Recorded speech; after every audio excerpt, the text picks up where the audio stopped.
After watching the TCU film, we were again pleased with the attitude of the team, the fact that they kept fighting so hard. It was one of the most physical games that I've been around, as there was great licks on both sides, and you've got to give TCU credit again for the way Gary's recruited. They've got really good players. They're well coached, and they came in here with a tough attitude and an attitude to win, and that's a lot of credit to them. They're a much better football team than what I remember them being in the Southwest Conference. So he's done a great job, and we do think that they'll be a top 20 team when the year is over.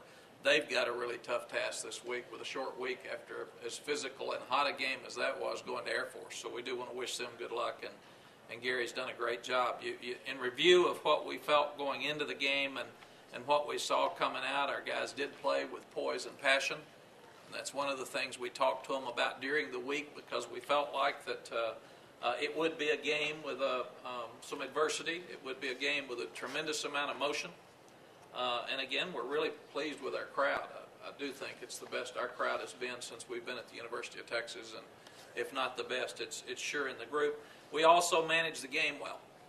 The guys were patient enough when things weren't going well that they didn't panic and hung in there. You go back to the first half offensively, and a lot of people thought we didn't do anything well offensively. We had horrible field position, and neither team moved the ball offensively.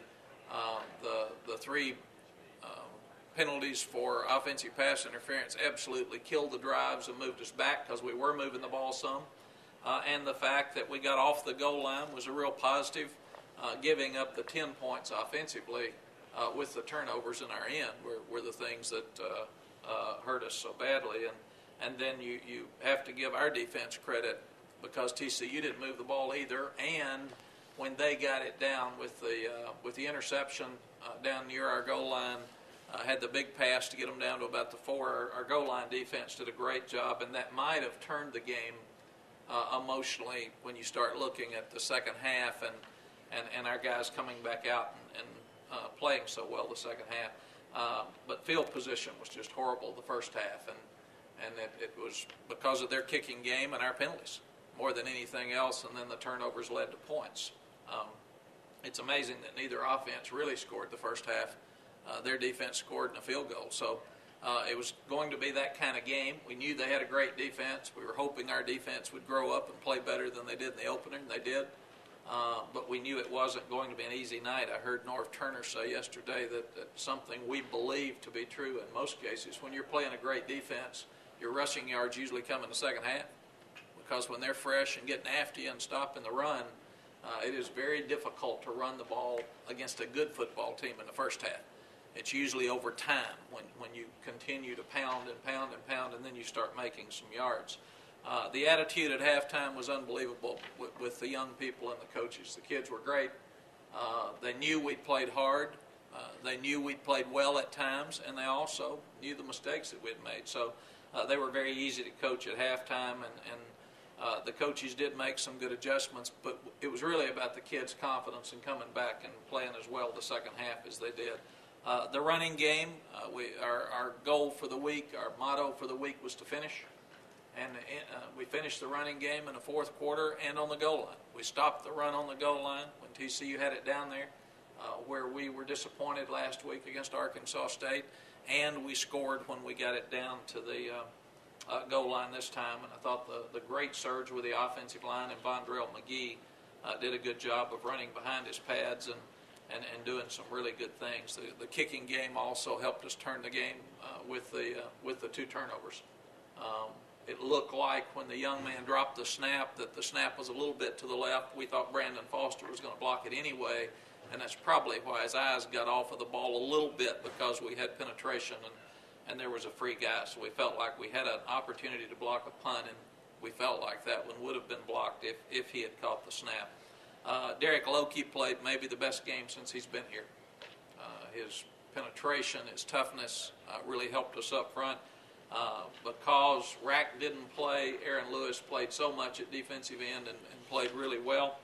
All of the linebackers played well. We played 5 of them, and they played maybe their best game in a while. And Marcus Griffin always plays well, but the other three secondary guys really stepped it up. So defensively, we're really pleased with what we did. At the end, they got most of their yards at the end of the game, and we were more passive at the end, but also you're trying to get them to kill some clock, and you don't want them to get an easy one. You don't want to get something over your head or break a long run. So for us to have them just get some yards, trying to knock a ball loose, and then have to kick a field goal and kill 4 minutes of clock was really a good job with scheme by Dwayne Akina. Chris Hall did an amazing thing. He played every position up front in the offensive line except left tackle, which is just amazing. He hadn't even practiced much at tackle, and when Adam Ulatowski got hurt, Chris stepped up and did a great job against the really good defensive ends at TCU.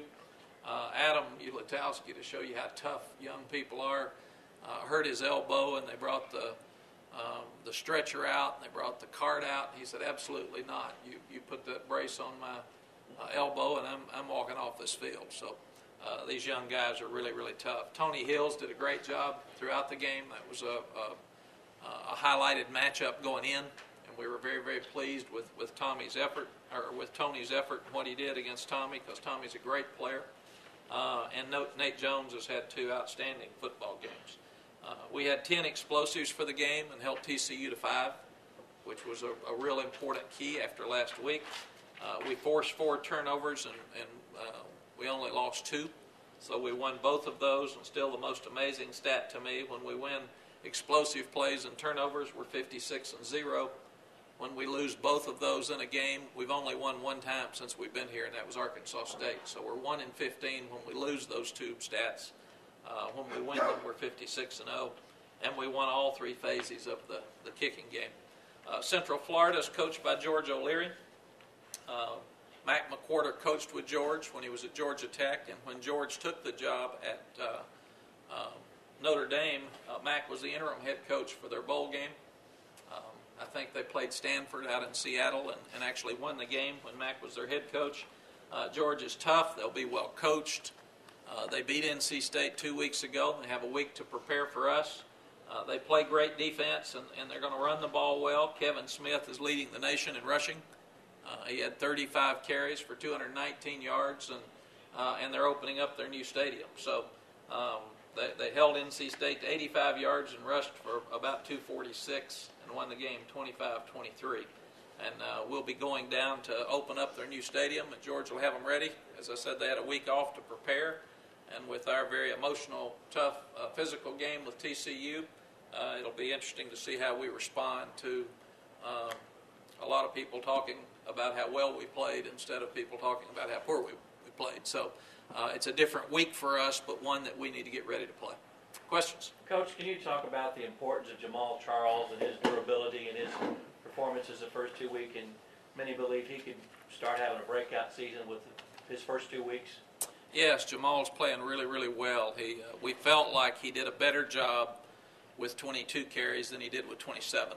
So we're trying to find the exact number for him, but he made 2 or 3 great runs that we've all seen him make and expect him to make. And he's so fast. When you wear the other team down some, there's some yards there for him to make. But we thought he ran better up inside.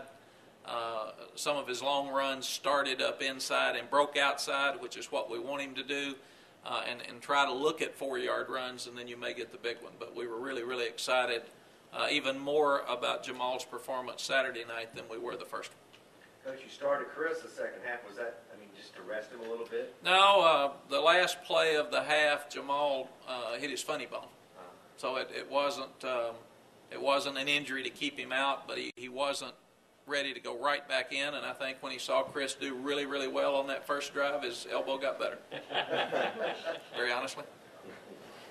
Coach, at halftime you said there wasn't a big talk really, but was there maybe a focus on what you were doing on offense that really spurred such a big comeback? Yes, what we said was we need to spread them out a little bit more and make them chase the passing game, and then we can finish with the running game. But very honestly, we felt like they weren't moving the ball.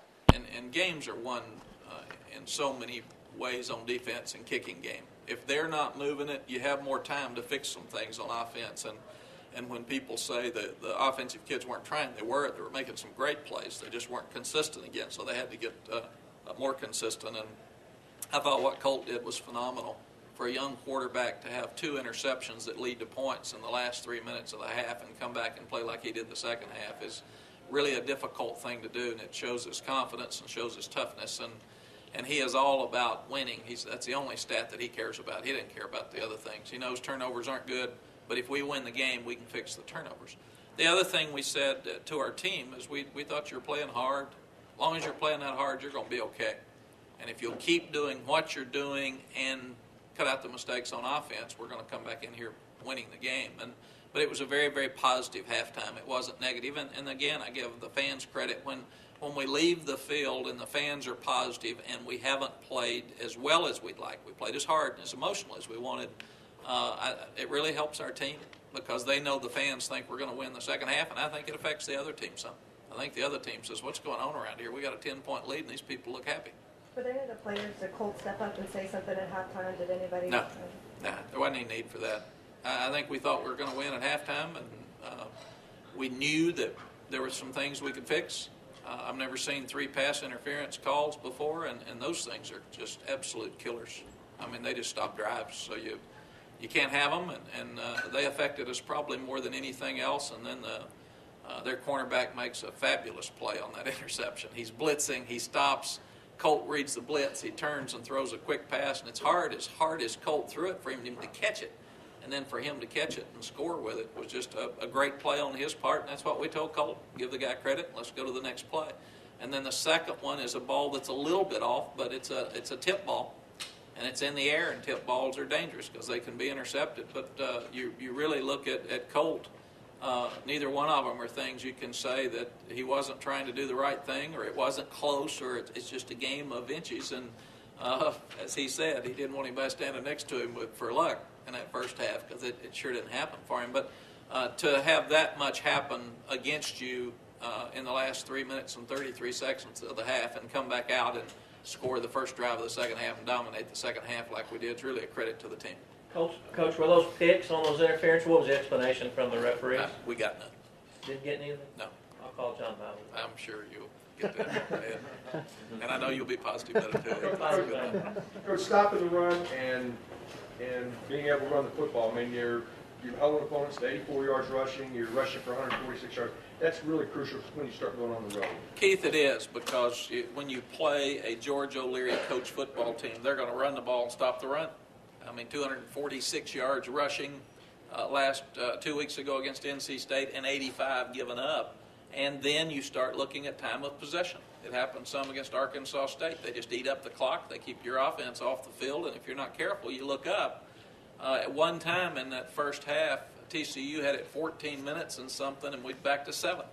And it's a constant reminder that when you get on the field, you got to get them off and you got to stay out there. But we do feel like that that was a huge positive for Saturday night, and our team knows that.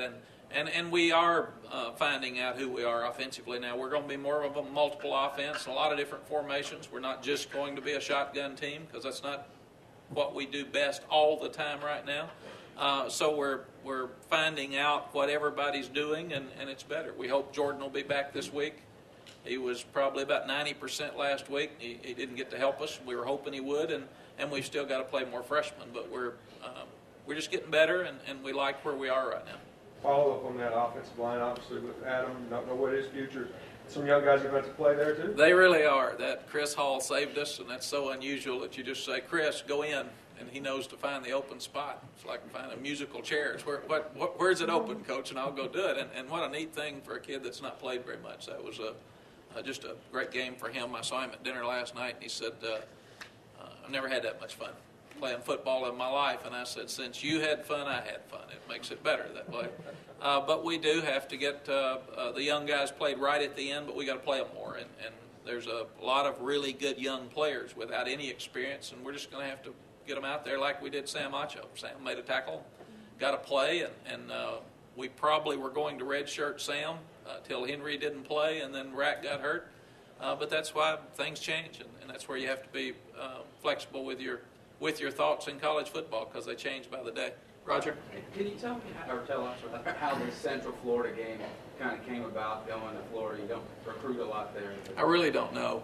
I mean, you'd have to ask DeLawson and Butch Worley. They do the scheduling, and I, you know, they usually call over and say, is this okay? And when you, we make a lot of money in football, but we spend a lot of money in football, and we've always felt that DeLawson and Butch should be able to schedule who they need to make it work.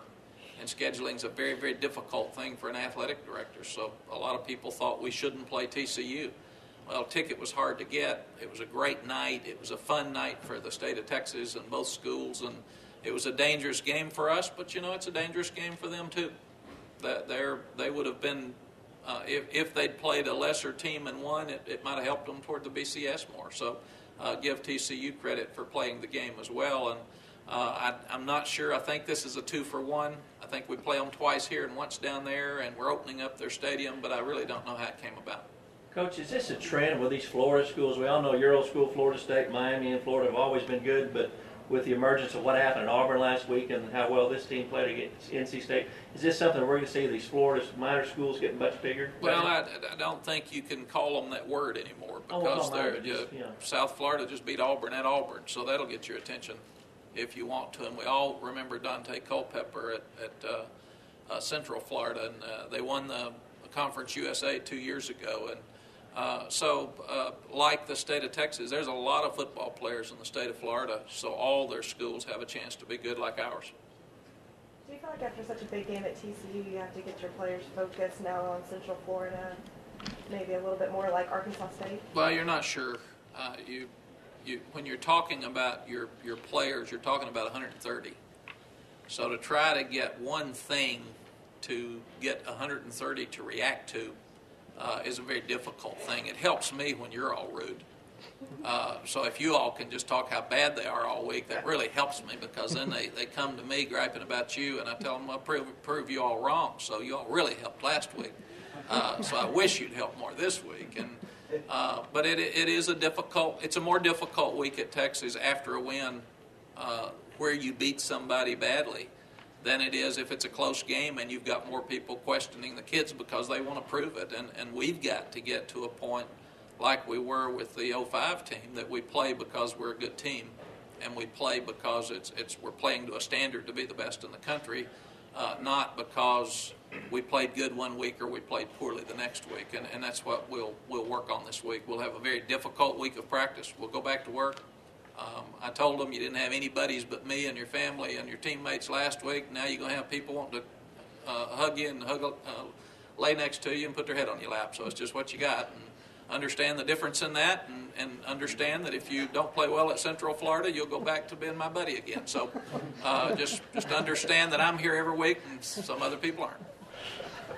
Coach, how different is it now with replay? I mean, you've had it for a while, but obviously some important plays. I really like replay, and not because of Saturday night, but across the board, because every game now that we're seeing on TV, we're seeing it affect what's called. And I really feel like we have some great friends that are officials that we can ask questions to that you've been around for years, and they like it. Because they may call something on the field that's close just to have it reviewed, where before they weren't sure. So if, like the fumble against, I guess it was Arkansas State with Colt right before the half, the guy said, we're taking care of the quarterback if we're not sure of whether it was a fumble or not. Let it be a fumble, and then we can review it and make sure, because if you aren't sure, and a score may occur, let them score, and then we'll bring it back. And I think that's the same thing that happened with Colt's fumble on Saturday night. But I do think it's good. It seems like they're getting quicker with it. I really wish they would review every call that is poor upstairs. So if they don't review pass interference, I think they should. If it's a bad call and it affects a game and an official makes a mistake, let's just change it. And I don't see why we got to run over there and talk for a while. I think you could just say, fix it, change it, let's go to the next play, so we wouldn't lengthen the game. But I do think what we're trying to do is get the team that plays the best that night to win. And the closer you can get to good calls gives that opportunity. Coach, their running back, Kevin Smith, went over 200 against NC State.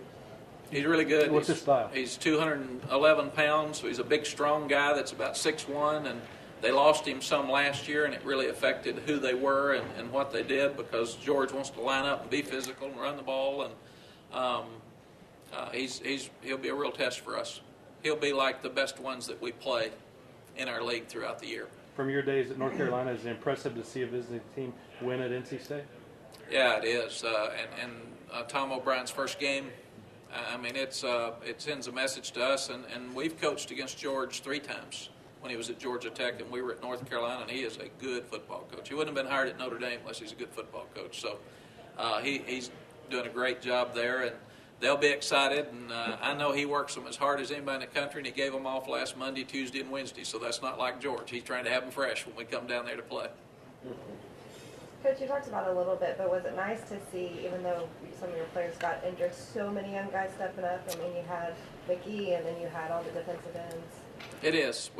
That's who we're going to have to be. We've got to have young guys that just keep getting better and better and better each week, and sometimes young guys aren't quite as mature in their preparation for games. So it's what we were just talking about. Well, this team needs to go back to work like we're starting the season over and do a great job this week, and that's part of what the older guys on the team will have to sell to the young ones. Come on now, this is my last year, you're just starting. But depth is a huge advantage for us at Texas, not only when somebody gets hurt, but the latter part of all games against teams that don't have as much depth. So we've got to continue to coach hard, and we've got to play those guys. We're still hesitant some to put them in, and we've got to make ourselves play them. Coach, when you get a surge from your team like you did in the second half versus TCU, how do you see the play of some of these younger players change? How do they change? They just have more confidence.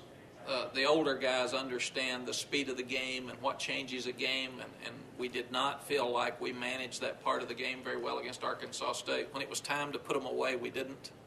And when it was time for somebody to step up and make a key play, we had a penalty. And Saturday night, the second half, everybody fed off each other.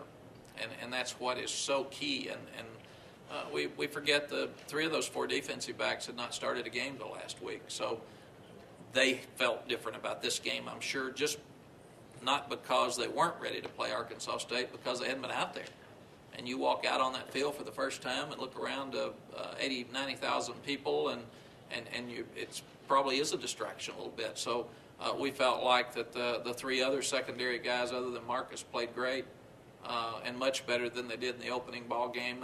And we felt like we were able to substitute more at linebacker and keep them more fresh, which really helped us as well. We had a play off the edge by Lamar Houston, which was really a great play. We had a play off the edge by Jared Norton, and those are plays we didn't see last week against Arkansas State. So hopefully some of those young guys are ready to play now instead of just participate.